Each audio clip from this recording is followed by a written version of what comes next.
What an immense pleasure it is to be here at the Caribbean Student Colloquium.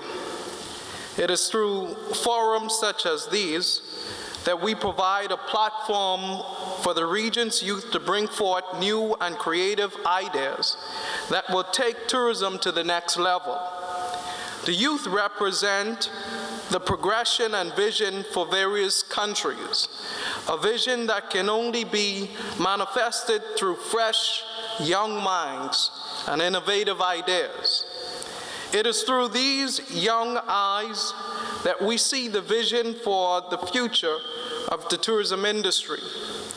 The Caribbean Tourism Organization has provided a platform for the voice of our youth to not only be heard, but to be nurtured, developed, and put into practice.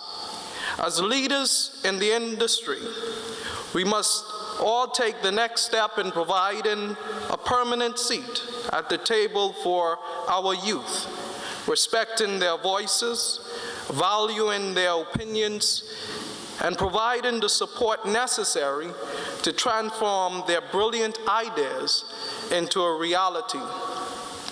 And speaking of a reality, as was mentioned, I can recall in 2013 when I came to the CTO for the very first time as the Junior Minister of Tourism, having returned in 2015 and 2016 with the then College of the Bahamas, now University of the Bahamas, a part of the Student Colloquium team. And it is with opportunities as such that I can reflect on, and I'm proud that I can stand here today as a young man who is the very embodiment of what opportunities can produce, and to say that I'm a young elected member of Parliament and a parliamentary secretary for the Ministry of Tourism in the Commonwealth of the Bahamas.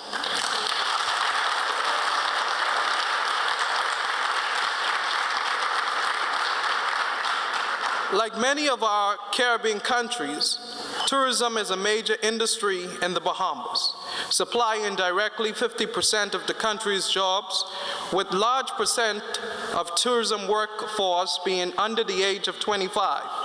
This large engine called tourism is run by young people serving on the front line, whose desire is to serve as ambassadors for their respective tourism products.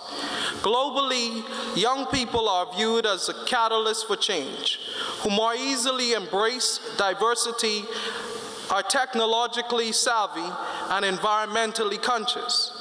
It is because of these attributes that they are not only the future, but the present of the tourism industry. To the ministers and director generals present and commissioners, let's release the young people and allow them to do what we believe they can do. Encourage them without bringing them to their knees of the customers of our generation. Allow them to soar and take tourism to the next level.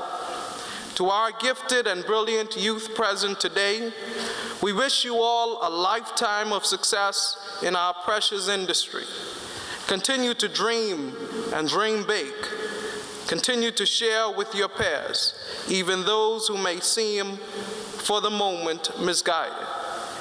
And most importantly, continue to grow. It is through your development that our future and the future of the tourism industry is sustained and enhanced. Ladies and gentlemen, I thank you. Good evening. You have recently been elected one of the youngest, probably the youngest parliamentarian in the islands of the Bahamas. There's been a lot of feedback. You literally asked the people of the Bahamas to give you a chance. What are you looking for? And this only happened this year. So what are you looking for in terms of your this new election for the islands of the Bahamas? Well, certainly I'm looking forward to more accountability, better transparency, and more fiscal management. This election, May 10th, proved that the people of the Bahamas are certainly tired of doing business as usual. I'm looking forward to the new initiatives that my government will be rolling out when we talk about implementing term limits for the Prime Minister. When we're talking about making the Attorney General an independent office of the government, those type of legislative implementations. And so, the future prospects for my country and my community is certainly great. Before we get too deep into that, share with us your path to where you are right now. Well, certainly, interestingly enough, I started out as a 21-year-old independent candidate of last year. I would have had a team, and certainly we were on the ground campaigning. And coming down to the latter year, end of last year, September of last year, the Free National Movement, as well as some other political parties, would have certainly reached out to me to be their candidate in the general election. We went through a very, rigorous process of interviewing all of the likes, and at the end of the day, I was ratified at 21-year-old on May 27th, October 27, 2016, as the Free National Movement candidate for the Baines and Grandstand constituency in the Bahamas. Um, the journey has certainly not been an easy one. I had a team, campaign team made up of about 86 persons who canvassed throughout the entire Baines and Grandstand constituency. There are about 10 polling divisions in my constituency, comprising 10,000 people live in my constituency, but there are about 5,000 registered voters who we needed to target and certainly get on the ground. But my campaign was one of a message. It had a theme. Our theme was hashtag youthful solution, providing solutions for all. And so we spoke to the needs of the young, the middle, and certainly the older generation. We launched a number of initiatives in the area that certainly got the people's attention, and at the end of the day, success was our reward. You listed some lofty goals. One of them stands out to me: term limits within the Caribbean. Uh, do you anticipate any challenges in terms of your party pushing that agenda forward? No, certainly not. My party would have campaigned on that premise that we will implement term limit for the prime minister, because that is what our country has been crying out for. When you look at about 43 years of independence, our country has only had three prime ministers, and so that was as a result of, because the leader or prime minister can serve for as long as he wants. What that did was that kept our country stagnant because it did not allow for new, fresh, bright, innovative ideas to come forth from other persons who haven't sat around the table but who were on the outside looking in, trying to add a new flavor to what we bring to governance. But your portfolio is in the area of tourism. Um, Tourism numbers are up in the Bahamas. Uh, I would imagine you're suggesting that those numbers should even be higher. Yes, definitely. I think that this is what we see is nothing compared to what we should be seeing. I often tell people that that tourism in the Bahamas, well, the Bahamas has been one of the only countries in the Caribbean for who has been able to survive solely off of tourism as number one industry for about 60 years. So just recently we celebrated, I think, was our 60-year golden jubilee of tourism. And when we look at where we come from to where we are today, and given the amount of millions and millions of dollars we as a country have pumped and invested into our tourism industry, certainly our numbers can even be greater, and that is certainly our mandate going forward into this 2017 and beyond. Where did most of your support come from in terms of the younger folks, the older folks, females, etc.? Well, most of the support was from young persons and single parents. And that is because, certainly with the young people, My opponent, the incumbent, Dr. Bernard Nottage, he was 72 years old, representative, and he's been in politics for about 35 years, and he represented Bain and Grandstown for 10 years, 10 years consecutive. Since then, we haven't seen much growth, and the young people in the community felt as though their voice were not being heard and it was not being put to the forefront. The interesting thing about this election in the Bahamas was that about 62 to 65% of the electoral voters were young people ages 18 to 35. So suffice to say, young people decided who the government of the Bahamas will be in this past May 10th election, and that's certainly what took place. Being such a young politician in the Bahamas, do you think the younger folks are looking up to you, or will perhaps look up to you, and will get more involved in tourism? Well, certainly, I know that persons probably not just within the Bahamas, but in the Caribbean and even some young people around the world, and even the older generation, certainly looking forward to great things from me. As I mentioned earlier, I know the challenges that this poses for me as a young politician and as a young person. First of all, to be able to champion the cause for young people and to make sure that their views and voices are heard. This is certainly a very pivotal moment for young people, many of whom, as you mentioned now, are given tourism an even a different eye because they see now the opportunities that can be derived from it. And many persons associate me as a young person to the tourism industry. Like I mentioned, having been served as Junior Minister of Tourism. And so, the future prospects for the Ministry of Tourism in the Bahamas are certainly great. The Bahamas project finally got off the ground. Um, what numbers are you looking at, or do you anticipate the Bahamas project will bring to the islands of the Bahamas? Well, the Bahama project, I would not speak specific to that as yet because there are still some uh, final stages of the project that has to be complete. So until such further time, I won't speak directly to that as yet. The is Does that compete with the bigger hotel, which is the Atlantis? Certainly not. They are in two different target markets. The Atlantis Resort is more of a family resort for the kids, the water slide, the theme parks, etc. The Bahamas speaks more to a luxury brand, bringing in high-end clients, and so their target market and are totally, I wouldn't say totally, but they're certainly different. And you would see actually in the years ahead, as we sit down this year and the next year, certain collaborations between both hotels will be on the table. Some of the challenges that I personally would have experienced growing up in a home, I certainly had both parents. They were both married. I'm the fifth out of six children, two girls and four boys.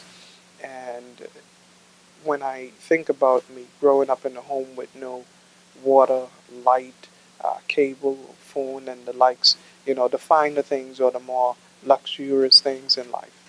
Those are certainly the challenges, some of the challenges that I faced.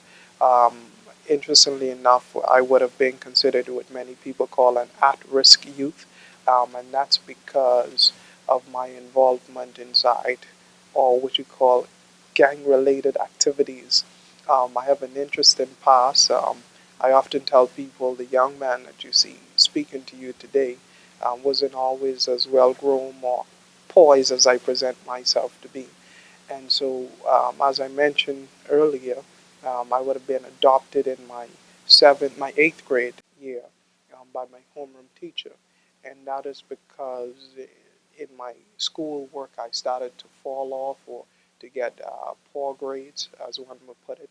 Um, I started when I started drifting away from home, just doing my own thing, because of the environment that I was in, the being in Grandstown, which is more or less inner city or what we call the quote unquote ghetto community. And And so the pressures were great for me when I had my peers who, wanted to pressure me to give in to smoking or drinking or, getting in fights, etc. The challenges were all there. And I remember once when I did get into a physical altercation in one of my junior high schools, it was certainly because of the intervention of, as I mentioned, my adopted mother, that I was able to turn my life around and to get back on track to having a decent and successful future. As I always tell young people or anyone who asks, don't wait on the right moment. Take this moment and make it the right moment.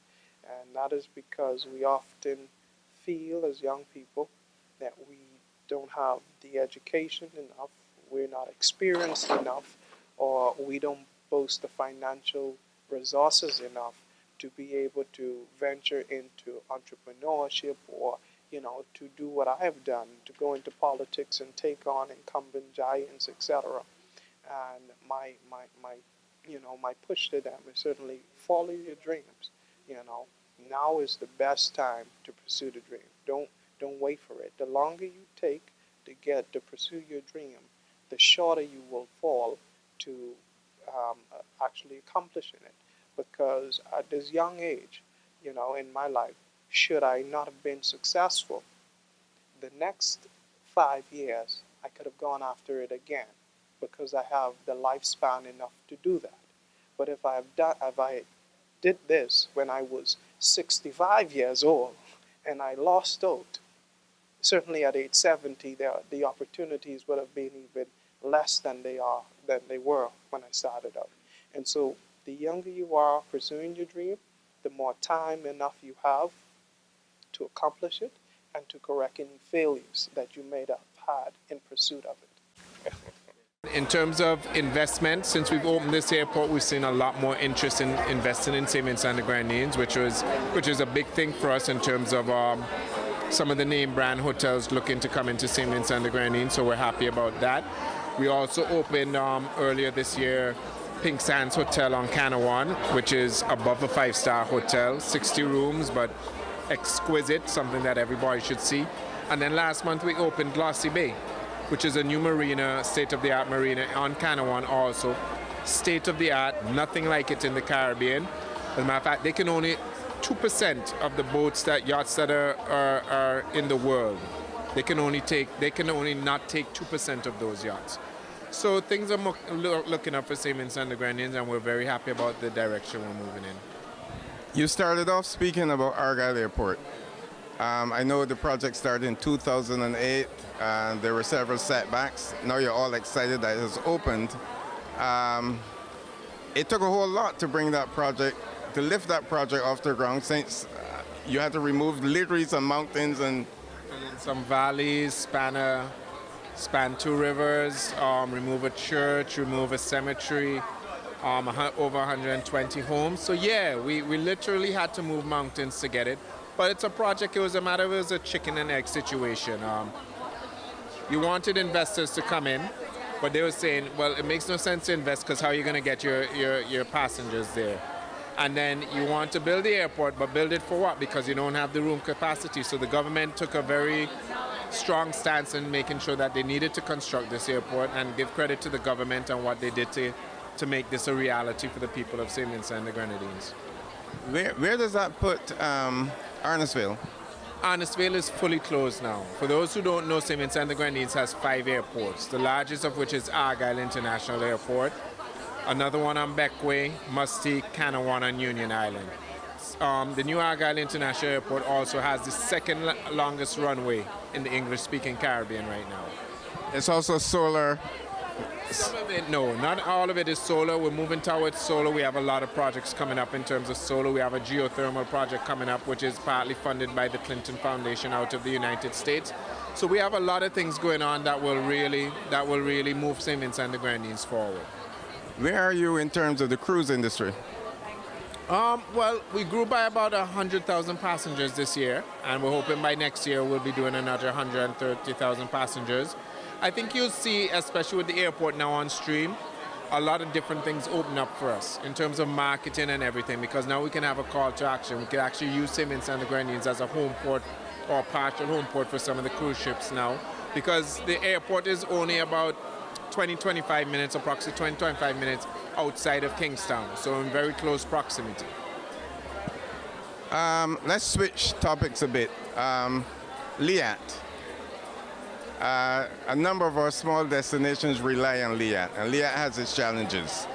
Are there any discussions in the works, any discussions going on right now in terms of addressing some of those critical issues? I wouldn't be able to say. I'm no longer a minister, but I can say this, yeah. And we still look, not because we have the international airport, LIAT is still a major player within St. Vincent and the Grenadines. We're one of the main shareholders. And the simple thing is this, we're Caribbean people. The Caribbean needs to look at this. LIAT has its issues, nobody's denying that. It has a lot of issues that need to be corrected. But I think the Caribbean also has to look at it this way. Nearly every Caribbean country subsidizes other airlines to come into their country. What is so hard in putting some money into your own regional airline? Is it that we still have an inferiority complex in terms of these sort of things? Because you can't expect LIAT to serve everybody, not getting any help from the other Caribbean countries, and yet still do what is expected. If you want to have a say at that table, if you don't want to be an investor or a shareholder, at least give it market support like what you do with other airlines to come into your destination. And nobody can say that, well, it's only regional. Regional travel, and anybody can correct me if I'm wrong, plays a big part in our tourism figures. Everybody in the Caribbean, every Caribbean national wants to visit every Caribbean country. When you put, for example, our numbers together, when you put Barbados and Trinidad together especially, when you combine those numbers, it almost comes up to what you're getting out of the US and the UK and Canada. So the numbers are big for us, and interregional travel is very big for us, and we really have to look at it and see how we can develop it more and make it more accessible for our citizens. Well, yes, the conversation has been that, yes, regional travel is critical, or interregional travel is critical to our destinations. But yes, there's no target initiative to target those other countries within the Caribbean. Folks come for Carnival, etc. You know, Trinidad has Carnival, they go. You have Vinci Mass, they go for Vinci Mass. Barbados has Crop Over. But is there a sustainable effort to attract interregional travel to the Caribbean? From St. Vincent and the Grenadines, yeah, there's a sustainable effort for it. And I think there's a sustainable effort for most Caribbean countries because it plays such a big part in it. I mean, I can tell you for LIAT, where LIAT used to make its money, a lot of its money is between Barbados, Trinidad, and St. Vincent and the Grenadines, right? A lot of other Caribbean countries want more flights out of LIAT. Fair enough. Give it some market support. Do something. Make some deals with them. Lower your tax base in terms of to get into your country to make those tickets cheaper. But if you want that, it can't be that we're only going to give the North American and European carriers some sort of support. We have to give our regional carriers some support. But that's something that the policymakers and the governments are going to have to look at and see what's the best way forward. Yeah, but part of LIAT's argument has been, does it make sense for me to leave Barbados as an example? Drop off 6 people in St. Vincent, the Grenadines, St. Lucia, doesn't matter the destination, and pick up 2. Well, listen, the most expensive part of running an airline is landing and taking off. The problem in the Caribbean is as soon as you take off, it's nearly time to land. It's not like a 4-hour flight from Barbados to New York or something like that. It's from St. Vincent to St. Lucia is 22 minutes. St. Vincent to Grenada might be 23. St. Vincent to Barbados is 25. So they're very short flights, which is very hard on the plane. Now, yes, in terms of the numbers going from each Caribbean country to another, some of them might be small, but most of the time they're not. What is hindering is the cost of interregional travel. And that's not LIAT's fault completely. A lot of it has to do with oil prices. But going on beyond that, when you look at a LIAT ticket and you go to the bottom, around approximately 56% of the cost of that ticket are the government taxes. Now, government has to make its money also and get their money from somewhere. But there has to be, in my opinion, a balance there in terms of, because if the fares are so high that it's hindering interregional travel, then we have a problem. Is that part of the conversation when stakeholders get together and discuss the whole LIA issue? Yeah, I mean, stakeholders are always upset about LIA. If it's not for one thing, it's for another. I don't think that some of the issues that stakeholders blame LIAT for, I don't think they are fair. I think a lot of times we only hear about the negative of LIAT, but there are a lot of positives for LIAT also. I mean, we've had EC Express came in against LIAT. They folded, private sector. Caribbean Star by a billionaire came in. They folded. And that should tell you how difficult it is to run an airline like LIAT, where there are a lot of short drops. So, I mean, yeah, the stakeholders are going to complain, but I think we're also stuck in a place where, especially with social media, and I think in every Caribbean island now, every Caribbean island has so many radio stations compared to the 70s and 80s, and I'm showing my age there, that it's easy to complain and only show the negative aspects of it, but we have to show the positive aspects of it. And I go back to it. I'm not saying LIAT doesn't have its issues. It has a lot of issues, but there are a lot of positives about it also. Okay, here in North America, the question is always asked. Every Caribbean destination is beautiful. Beautiful beaches, nice people, nice and friendly people. What makes St. Vincent stand out from the rest of the territories? I mean, what makes St. Vincent and the Grenadines stand? St. Vincent and the Grenadines. It's simple. It's the diversity of the product. You know, everybody talks about their people. Everybody, that's you know, everybody's going to give you that answer. The diversity of St. Vincent and the Grenadines makes it unique. And it's arguably the most diverse destination in the Caribbean. There are only two destinations in the Caribbean that could possibly come up against St. Vincent and the Grenadines in terms of diversity. That's Jamaica and Bahamas. The only two. And I say possibly. And what makes us so unique is that the 32 islands and keys, right? But it's not just 32 islands and keys. And we're not all coral islands. You have St. Vincent, which is the mainland, which is a volcanic island. And then you have the other 31 islands of the Grenadines, which are coral islands. So we have four main niche markets: sailing and yachting, diving, romance, and eco-adventure tourism. Sailing and yachting is our biggest. Whether it's for the amateur or the professional, there's always an island in your eyesight. So it makes it quite unique in terms of that. You have the diving.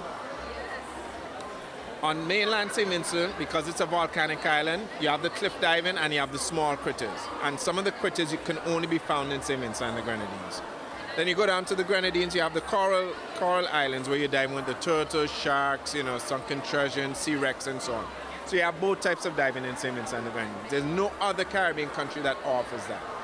You have the romance. St. Vincent and the Grenadines actually has 3 island resorts: Young Island, Palm Island, and Petit St. Vincent. And there are a few more to come on stream, hopefully sooner rather than later. You also have the ecotourism, because St. Vincent is a volcanic island, a lot of nature trails, the Amazonia Gildingi, which is our local parrot, which can only be found in St. Vincent and the Grenadines. So a lot of unique things about it. And what carries it even further is that because of the diversity of the product, those 4 niche markets I called out, those are the ones we've chosen to really advertise. There are a lot of others, and not just that we have a lot of others, but of good quality. But we have to decide what our strengths are and not water it down a bit. So that's what makes us unique. Hard to beat us. And with Argyle International Airport on right now, it's going to be hard to touch us in the future. Guyana is very excited to be here at the Caribbean Week in New York, and particularly at the media marketplace. The United States is one of our biggest source markets, and so it is very timely that we are here. We have a large diaspora that lives here. We have the best airlift with the United States, with the eastern seaboard of the United States, and so it makes a lot of sense for us to be here with the Caribbean Tourism Organization. This is a very proactive approach. The conferences have been good, especially the marketing conferences, the diaspora conference, and lots of the other events that we would have attended. But here today, the feedback is very, very good. A lot of interest and excitement in destination Guyana. And of course, we are South America undiscovered. And so because of the pristine nature of the country, because of its amazing wildlife, because of its amazing flora and fauna, our indigenous tribes and communities, because of community-based tourism, because we have 80% intact, pristine tropical rainforests, because we are friendly, warm, and welcoming people, because a lot of persons have not heard about Guyana, because we practice sustainable and responsible tourism. So there is a lot of interest and excitement in the destination to help us tell the story and to get others to come.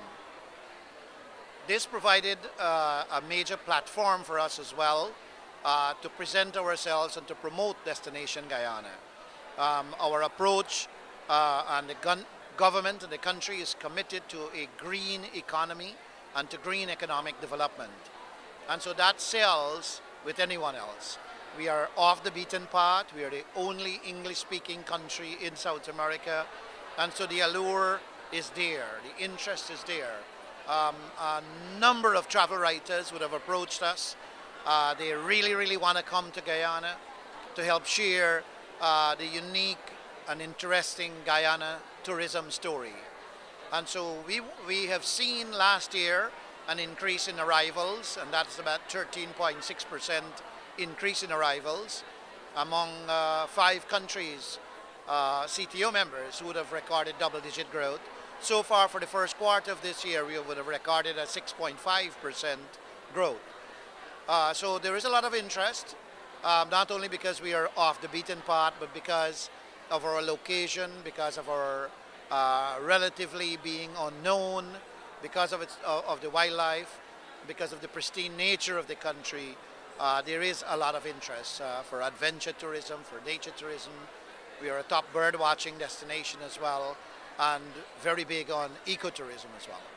Yeah, but you said 6% growth. 6% growth is significant. Most developing nations look at 3% growth as a significant number. How are you able to get those numbers? We have partnered with a lot of people. We try to do a lot of good PR. We host familiarization trips. We try to expand our international distribution and sales network. We invite a lot of media to come into the country as part of a familiarization program. And we have opportunities coming up from September through November of this year for trade farms, for media farms as well. We have been very proactive in getting film companies to do short films and documentaries on Destination Guyana. And so the word is out. And then we have a large Guyanese diaspora that lives right here in New York, in Toronto, in the Caribbean, in the UK. And so they are also spreading the word. Last year we celebrated 50 years of independence. Just a few weeks ago we celebrated our 51st anniversary on the 26th of May. That would have also contributed to the increase in arrivals.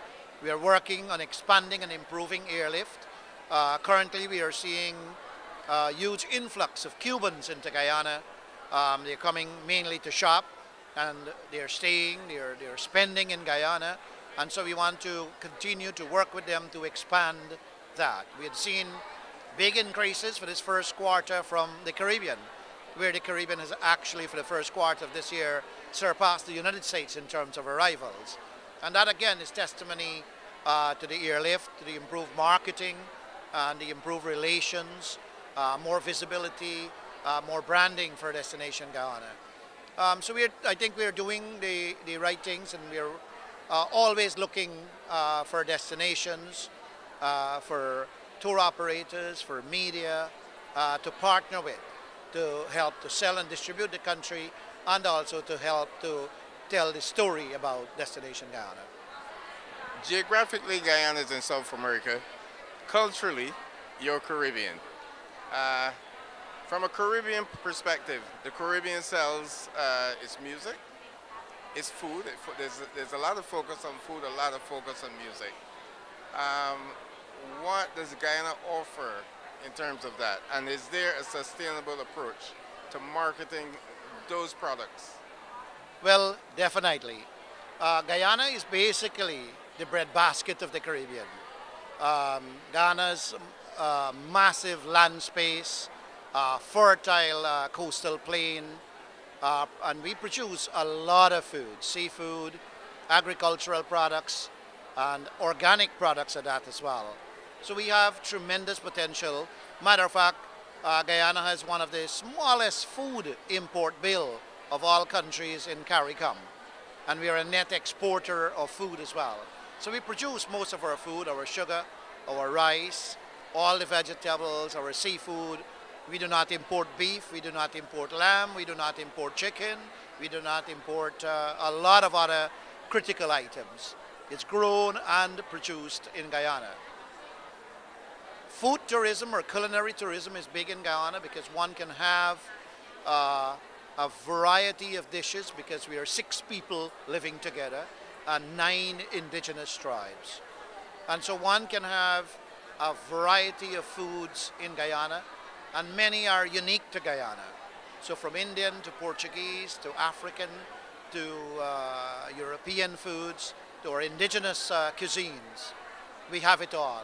And not to forget the variety of Indian dishes. So Guyana is doing well in terms of food, and if there is one thing a tourist will do, is that he or she will eat at least 3 times, breakfast, lunch, and dinner. And so we can wow them with the fruits and the vegetables, with the fresh meat that is slaughtered just days before. So it's about wholesomeness, about freshness, about being organic, and serving safe, very safe food. So we have a good history and repetition of food, and this is something that we are fine-tuning as well and hoping to push more in the future. Culturally, Guyana is a melting pot. Like I said, 6 races living together, 9 indigenous tribes. And so we would have noticed that even on the entertainment front, in terms of music, a lot more is happening in Guyana.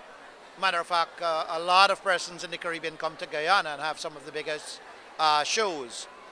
For instance, we have a lot of Trinidadians who are always in Guyana performing.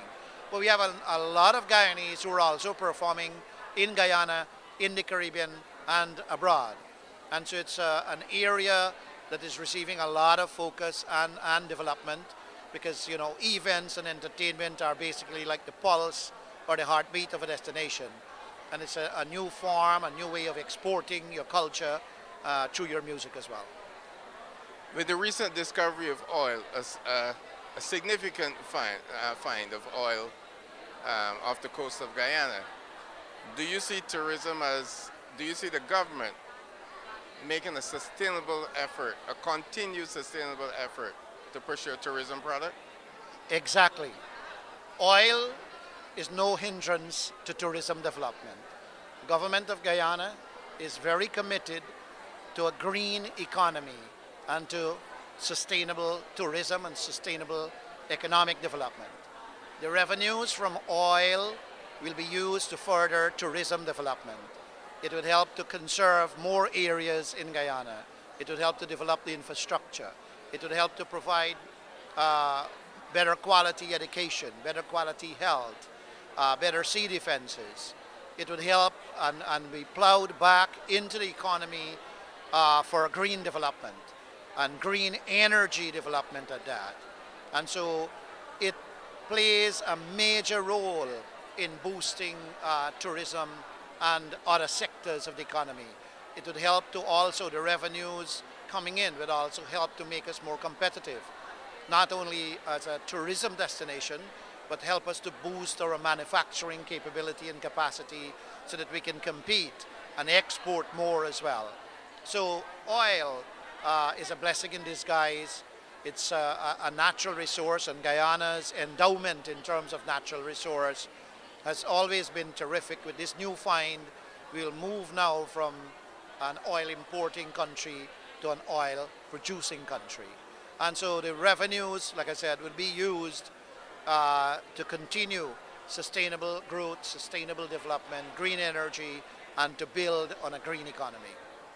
With this renewed focus on tourism, I like to say that tourism, there are three parts to it. Two of those parts is airlift, as well as accommodation. Are there any new properties coming in stream, and are there new discussions happening with additional airlines to help enhance your tourism product? Okay, both are very, very important. Um, Guyana is expanding the current airport, the Chedijagan International Airport, and this we are hoping will be completed. That's expanding the runway to accommodate larger carriers, and that's part of our strategy. We have recently signed open skies agreements with a number of countries, including Chile, China, India, countries in the Middle East, among others. We have a very proactive strategy of going after major international carriers. We're looking at more branded international carriers. The end of this month, we'll be signing an open sky agreement with Brazil. And Brazil is a giant next door to Guyana with over 200 million people. And so we just want 1% of that to come to Guyana. Like I said, we would have seen an increase in arrivals from the Caribbean. And so we are working very closely with Caribbean Airlines, with Liat. There are a number of other airlines that serve Guyana, Fly Jamaica, for instance, Suriname Airways, and we have Dynamic Travel Span and Dynamic that is also serving. So there are a lot of other airlines that are interested, JetBlue, for instance, and American Airlines. So we are pursuing those because we know that airlift is the foundation and the backbone of travel and tourism. And so once we can improve our airlift and our capacity and the number of seats coming to Guyana, it will certainly increase arrivals. Increase in arrivals means more employment, more expenditure in the economy, and so we can have, more growth. Accommodation is also key. Guyana would have jointly hosted Cricket World Cup, the T20, and so we have always been serious about accommodating visitors. More recently, we would have had the Princess Hotel acquiring the Ramada franchise, and so the rebranding was done 1 year ago. And we also have the Marriott, which opened its doors about just 2 years ago. So those are two new developments. We have another local hotel that has opened up under quarantine, close to 100 plus rooms. And then we have another hotel property that is going up in the city that will have several hundred rooms as well. So we're always mindful of that, and we're also looking at homestay and B&B and looking at improving our lodges and the capacity. And we are actively and proactively looking for investments in these critical areas, in transportation and the airlift, and in accommodation facilities, and also in luxury and other eco lodges and resort type facilities. So Guyana is basically open for investment, and we are keen in attracting new investors, whether it's joint ventures and to work in Guyana. We have a lot of benefits and a lot of incentives for investors as well. Finally, what are you expecting to take away from this conference? From this conference, we would have learned a lot about trends, about the millennial market, about new marketing strategies and tactics and ideas, about the importance of collaboration and partnership. So a lot of key messages. The need to improve your product, to offer world-class product. The need to train and build capacity. The need to really do well at targeting and segmenting your market and knowing your customer and listening to your customer and obtaining feedback from them. That is critical. And so we have learned that we have to be more proactive in terms of marketing and promoting the destination, and sustainability is one of the key themes of this conference here in New York. The Caribbean Tourism Organization is committed to sustainable development, and in its mission and its vision, it is mentioned. And so what we are doing in Guyana, I think we are on the right track in sustainable and responsible tourism development. And so there is a natural fit. And so we must complement the Caribbean tourism. Speaking with the Honorable Dominique Fede, the Minister is the Minister of Tourism for the beautiful island of St. Lucia. Is this your first visit to Caribbean Week in New York? Very first time, and very happy to be here. It's good to have engaged a number of my counterparts in the Caribbean. It's just an extraordinary time for the Caribbean. We've just been at the Ministerial Council, and we've discussed a number of issues that have been affecting tourism in the Caribbean. And I think it's a great place and a great vehicle through which we can sort out some of the many issues that confront us. A lot of the common issues, issues such as transportation, marketing, and so on. And it's been a good time, yeah. Well, let's talk about transportation first. St. Lucia depends heavily on LIAT. There have been some challenges with LIAT. What conversations are happening within Cabinet in terms of how you deal with those LIAT issues? Well, I want to say that my personal opinion is this. I think that LIAT has been a tremendous partner for regional integration and one of the success stories of regional integration. And I think that they have played a tremendous role. I believe that some competition can help and will make LIAT a better service. I think what we want out of all of this is a better LIAT and a better airspace within the Caribbean within which we can all operate.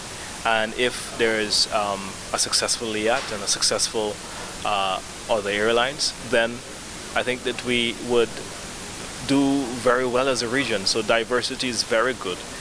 In addition to that, I think that there are so many spin-offs, and it's important that we get the regional airlift situation well, the inter-island travel, so that we can encourage multiple destinations for people that are coming from the outer Caribbean to also enjoy multiple destinations at a time in the land-based component of the industry.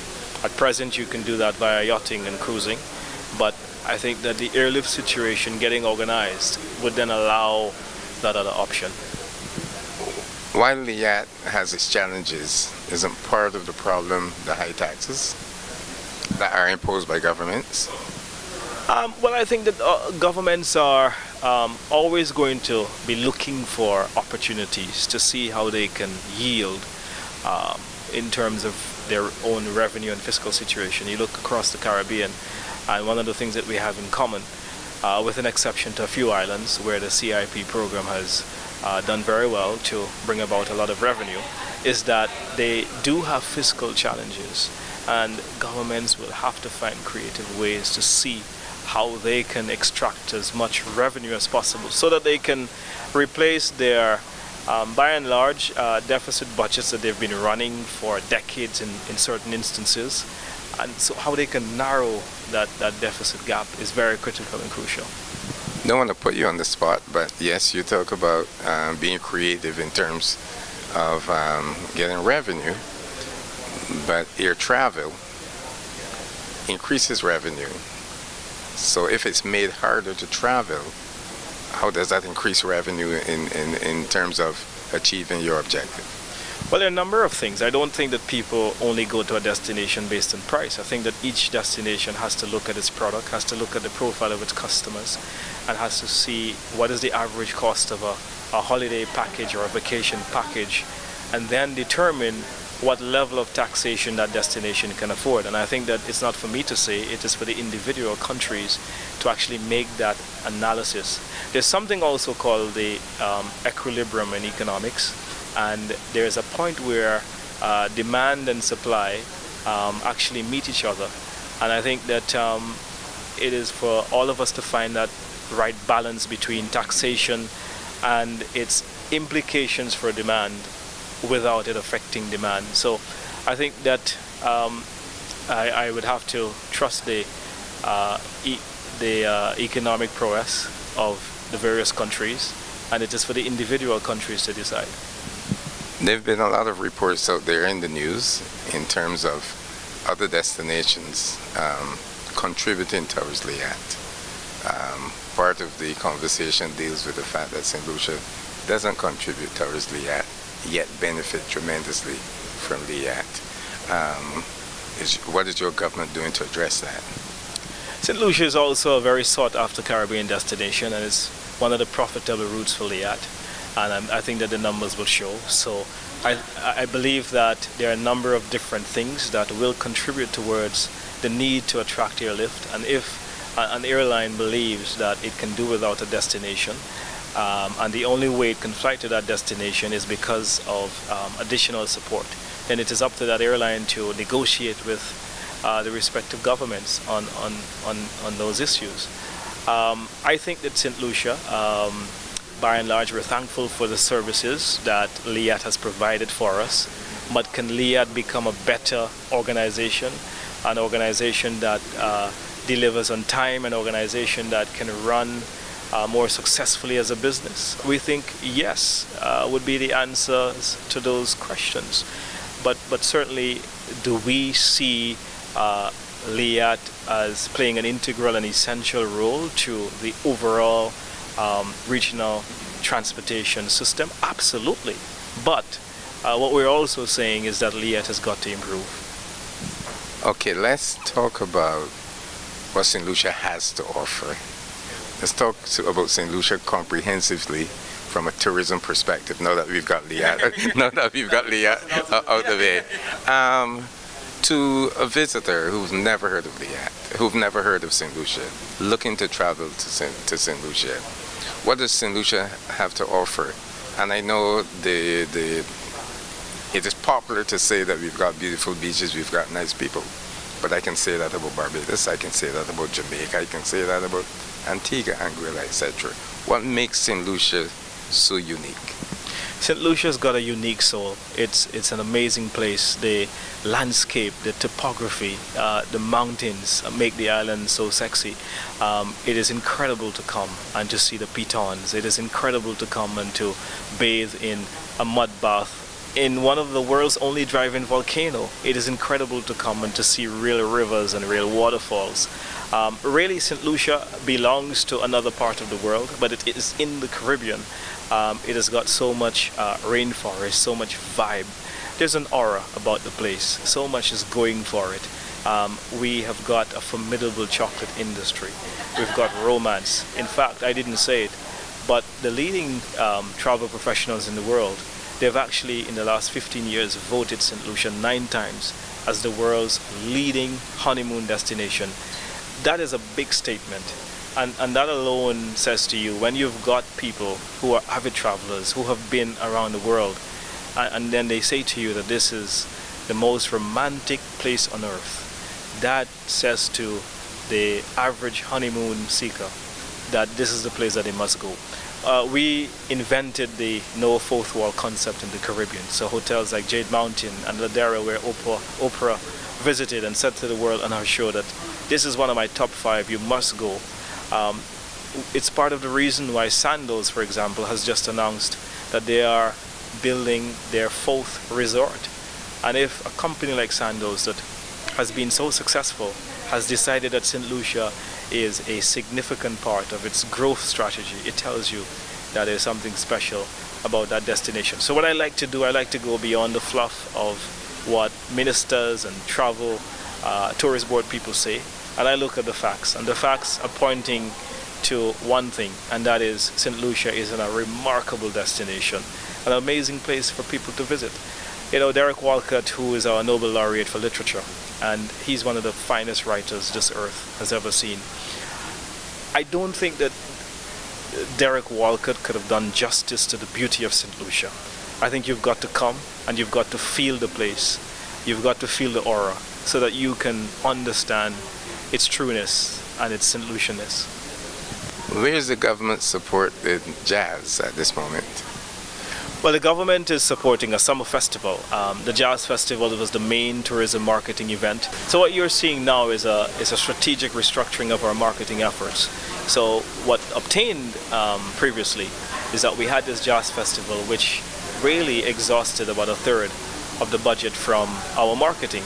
It's the main tourism marketing event, but it has come so stale. It is very difficult for us to garner interest in the international press to come and provide coverage. We've lost the television arrangement with BET. And we now had to go back to the drawing board and say, how are we going to spend a third of our marketing budget? And so we have created new products that will create new talking points that will give the destination more exposure. And so we've created a summer festival. We've got 5 extraordinary festivals, Roots and Soul. We've got rum and food, which I believe is very indigenous to who we are as a Caribbean people and St. Lucia. And as well, we're going to focus more on Carnival. We're going to focus more on Creole Heritage Month. St. Lucia has got an enormous history from its colonial past of French and English that makes a wonderful fusion of African, European, dominated by French and English. And bringing those 3 cultures together makes us an extraordinary people. And what we want to do is to extract that St. Lucianness, that uniqueness, where you can get really in just about only one place in the world, and to bring that as a tourism product. And we're doing so in our Creole Heritage Month. And I am excited at this time to be the Minister of Tourism and very proud that my country is finally proud of its history, of its heritage, to bring that to the fore and exhibit it to people coming from all over the world to say, this is who we are, you enjoy this. And we are understanding now that we can develop our economy just by being who we are, not someone else.